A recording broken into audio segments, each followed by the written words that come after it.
Hello everyone, welcome to daily current affair. तो चलिए आज का कुछ इम्पोर्टेंट करेंट अफेयर हम देखते हैं। तो हमारे जो एग्रीकल्चर मिनिस्टर हैं कौन, उनका नाम है नरेंद्र सिंह तोमर जी। उन्होंने जिस भी फार्मर को उन्होंने सीड मिनी किट दिया है उनसे उन्होंने वर्चुअली इंटरेक्ट किया ताकि अपने एक रोड मैप तैयार कर सके, एक सेल्फ सफिशिएंट किसमें, पल्स और ऑयल के प्रोडक्शन में। जो हमारे कल्चर मिनिस्टर है उन्होंने कहा कि हम सेंट्रल गवर्नमेंट स्टेट के साथ कोलैबोरेट करके है ना इसको इम्प्लीमेंट करेगी और पल्स और ऑयल सीड में ज़्यादा से ज़्यादा प्रोडक्शन बढ़ाएगी, प्रोडक्टिविटी बढ़ाएगी। और ये हम करेंगे, ये नेशनल फूड सिक्योरिटी मिशन के अंदर करेंगे।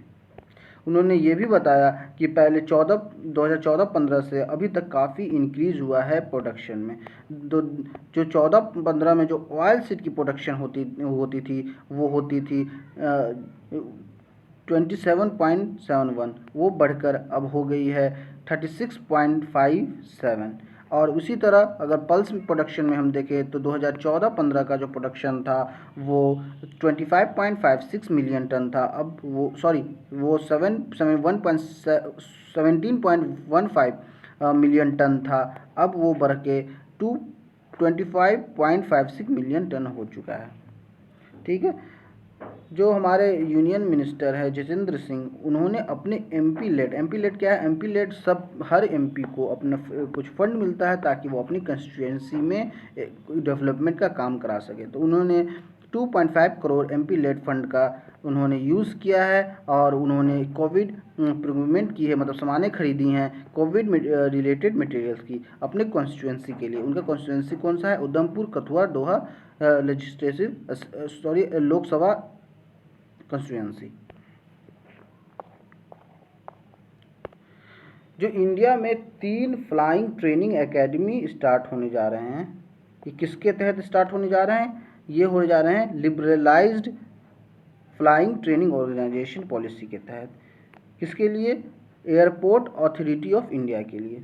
ठीक है। ये जो एकेडमी सेटअप होंगे वो कहाँ कहाँ होंगे?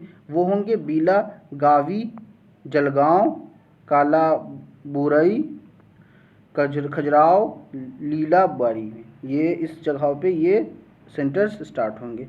ये इस सेंटर का जो एम है कि हम लोग इंडिया को ग्लोबल हब बनाए ट्रेनिंग के लिए, और जो लोग हमारे लोग जो बाहर जाते हैं, इंडियन लोग जो फॉरेन कंट्रीज़ में ट्रेनिंग के लिए, वो ना जाएं। और इसमें हमने ये भी सोच किया है कि हम अपने पड़ोसी नेबर कंट्रीज़ को भी इस पर ट्रेनिंग में के लिए हेल्प करेंगे।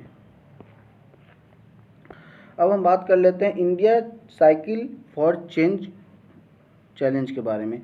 ये चैलेंज मोमेंटम पकड़ लिया है। ठीक है। इसमें क्या है कि 41 सिटीज़ ने इस इनिशिएटिव को स्टार्ट किया है। ये जान लेते हैं कि ये साइकिल फॉर चेंज चैलेंज है क्या। तो ये जो चैलेंज है वो स्मार्ट सिटी मिशन के तहत स्टार्ट किया गया था। एक साल पहले स्टार्ट किया था। किसने स्टार्ट किया था? Ministry of home and urban affair ने 25 जून 2020 को स्टार्ट किया था। क्यों किया था? ताकि कोविड-19 के समय में लोग ज़्यादा से ज़्यादा साइकिल का इस्तेमाल करें ताकि सोशल डिस्टेंसिंग फॉलो हो और लोग ज़्यादा से ज़्यादा कम से कम फ्यूल की यूज़ हो ताकि एनवायरमेंटली सस्टेनेबल बढ़े। मतलब ज़्यादा से ज़्यादा साइकिल यूज़ करेंगे तो व्हीकल्स अपनी गाड़ी, कार, बाइक को कम यूज़ करेंगे जिसकी वजह से पॉल्यूशन भी कम होगी। इसके लिए जो है ना 107 सिटीज़ को रिस्टार्ट किया गया था, उसमें से 41 सिटीज़ ने इनिशिएटिव लिया है। रिसेंटली अभी फाइनेंस मिनिस्टर ने Indian insurance company foreign investment rule जो 2015 का था उसमें उन्होंने अमेंडमेंट किया और उसमें एफडीआई इंक्रीज करने के रूल में उन्होंने चेंज किए।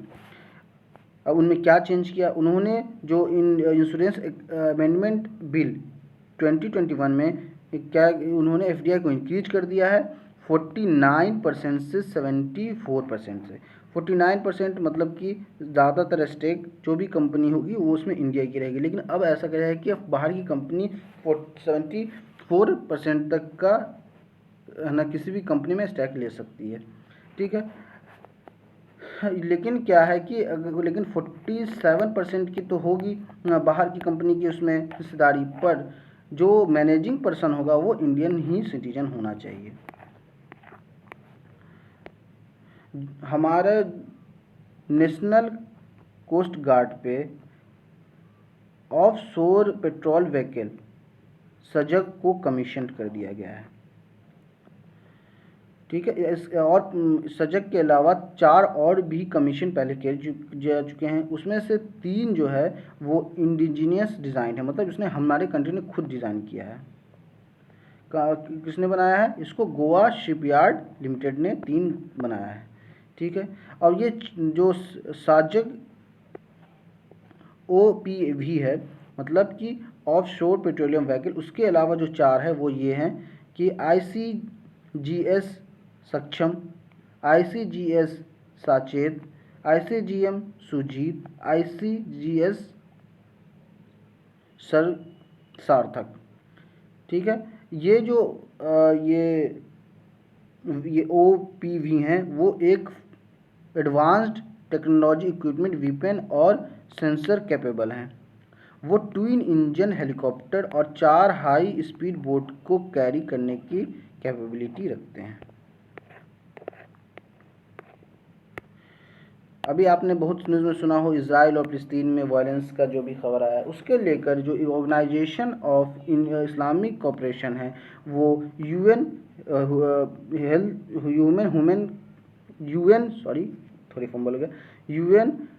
ह्यूमन राइट कमीशन में उन्होंने कहा है कि एक परमानेंट कमीशन बनाना चाहिए जो रिपोर्ट करेगी जो भी वायलेंस इजराइल, गाज़ा पट्टी और वेस्ट बैंक में हुआ है।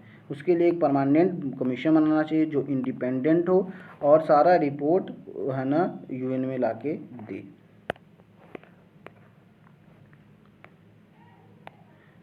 Defence institute of physiology and allied science जो DRDO के अंदर में आता है, उन्होंने एक डिटेक्शन किट बनाया है, डेवलप किया है, जिसका नाम है डिपकोविन। डिपकोविन किट क्या डिटेक्ट करेगा? किसको? स्पाइंस को और न्यूक्लियो कैप्सिड प्रोटीन को, किसका? SARS-CoV-2 का, ठीक है। वो उसकी जो सेंसिटिविटी होगी वो 97% होगी और जो स्पेसिफाई होगा वो 99% होगा।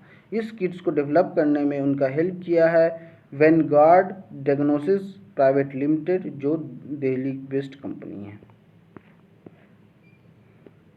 अब RBI ने जो भी वॉलेट मनी रखने वाली वॉलेट कंपनीज हैं, जैसे कि अमेज़ॉन पे हो गया, ओला मनी, मोबीक्विक, फ़ोन पे, दिल्ली मेट्रो कार्ड एक्सेट्रा को अब अलाउ कर दिया है कि उसके थ्रू अब ATM से या पॉइंट ऑफ सेल टर्मिनल से पैसे निकाल सकते हैं। उसकी लिमिट यह है कि पर ट्रांजेक्शन 2000 से ज़्यादा, मतलब मैक्सिमम लिमिट है 2000 निकाल सकते हैं और पूरे महीने में 10,000 से ज़्यादा नहीं निकाल सकते। और जो कैपेसिटी उनकी रखी है, मैक्सिमम कैपेसिटी 2 लाख रखी, होल्ड करने के लिए रखी गई है उस वॉलेट में। वो भी वो लोग रख सकते हैं जिन्होंने KYC करा रखा है। और सुप्रीम कोर्ट ने सेंटर को कहा है कि आपको इतने सारे डिस्काउंट मिल रहे हैं तो आप पूरे वैक्सीन क्यों नहीं खरीदते हैं और सबको डिस्ट्रीब्यूट करते हैं। जैसे कि जो कंपनी है जो सेंट्रल को 150 रुपीज़ में दे रही है, स्टेट को 300 रुपीज़ में दे रही है और प्राइवेट कंपनी लोगों को 600 में दे रही है। तो वही सुप्रीम कोर्ट कह रही है कि आपको सस्ते में मिल रहा है तो आप सारे वैक्सीन क्यों नहीं खरीदते हैं। इसी पर जो उड़ीसा के भी चीफ मिनिस्टर है वो भी कह रहे हैं कि सेंट्रल को वैक्सीन प्रोक्योरमेंट करनी चाहिए और स्टेट को बांटना चाहिए। जो मेहुल चोकसी का केस चल रहा है डोमिनिका में, वो अभी एडजर्न कर दिया गया है, मतलब कि कुछ दिन के लिए उसको रोक दिया गया है। गूगल कह रहा है कि जो न्यू IT रूल है, ठीक है, वो उन पे अप्लाई नहीं होता क्योंकि वो एक सर्च इंजन है, वो सिर्फ लोग उस पर सर्च करते हैं और दूसरे के साइट का उस पर शो होता है। तो इसमें IT जो रूल है उसके अंदर वो गूगल नहीं आते हैं। तो देखिए इसमें क्या आगे आता है। जो DU है वो अपना जो फाइनल ईयर का स्टूडेंट है उसकी जो एग्ज़ाम 7 जून से लेगी और फ्रेशर को अभी वेट करना पड़ेगा।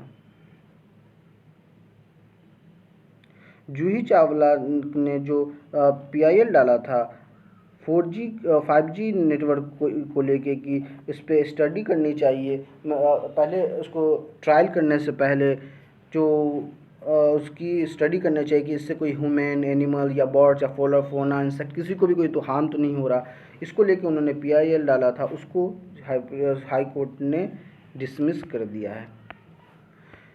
जो सेंट्रल विस्टा प्रोजेक्ट था उसके लिए हाई कोर्ट में जो एक इंसान गए थे उसको उनका पटिशन वहाँ से उनको डिसमिस कर दिया था और उन पर उल्टा 1 लाख का फाइन भी लगाया गया था। इसको लेकर वो अब सेंट्रल विस्टा प्रोजेक्ट को लेकर उन्होंने सुप्रीम कोर्ट में हाई कोर्ट के डिसीजन को चैलेंज किया गया है। जो जर्नलिस्ट हैं विनोद दुआ, वो उन पे है ना FIR कर दिया गया था उनके यूट्यूब चैनल के कंटेंट पे, उसको लेके वो सुप्रीम कोर्ट गए हैं। हाई कोर्ट स्टेट गवर्नमेंट को कह रही है कि आपके जो 45 प्लस जो प्रिजनर्स हैं जेल में उसको आपने वैक्सीनेट कितने को वैक्सीनेट किया उसका वो डिटेल मांग रही है। उन्होंने साइक्लोन ताउते से बहुत ज़्यादा ही डैमेज हुआ है, उसको अब उसके लिए रिपोर्ट निकाली गई है। उसमें से कहा जा रहा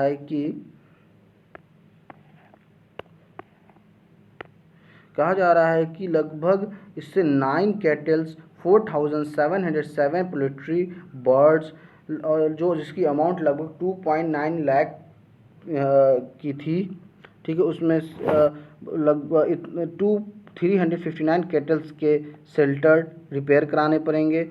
जो फार्मर है 7884 उनको बहुत ज़्यादा इससे लॉस हुआ है, लगभग 1617.5 हेक्टेयर फार्म में की जो फसल से वो बर्बाद हुए हैं। 12 फिशरमैन के बोट डिस्ट्रॉय हुए हैं। मतलब कहा जा रहा है कि इस साइक्लोन से ताउते साइक्लोन से कुछ बहुत ज़्यादा नुकसान हुआ है। ताउते साइक्लोन अरेबियन सी में आया था और आपने ये भी सुना होगा कि यास साइक्लोन के बारे में। यास साइक्लोन बे ऑफ बंगाल में आया था और ये आया था अरेबियन सी में। ताउते एक नाम जो दिया गया है वो म्यांमार ने दिया था। एक इसका मतलब होता है एक तरीका का एक छिपकली का नाम होता है। और यास जो है उसका नाम दिया है ओमान ने। ओमान जो यास का मतलब होता है एक अच्छा खुशबू, जास्मीन की तरह एक अच्छी खुशबू। तो थैंक यू सो मच आज के लेक्चर के लिए। आई होप आपको आज का लेक्चर बहुत पसंद आया होगा। अगर नहीं पसंद आया तो डिसलाइक कीजिए, पसंद आया तो लाइक कीजिए और हमारे चैनल को सब्सक्राइब कीजिए। Thank you so much.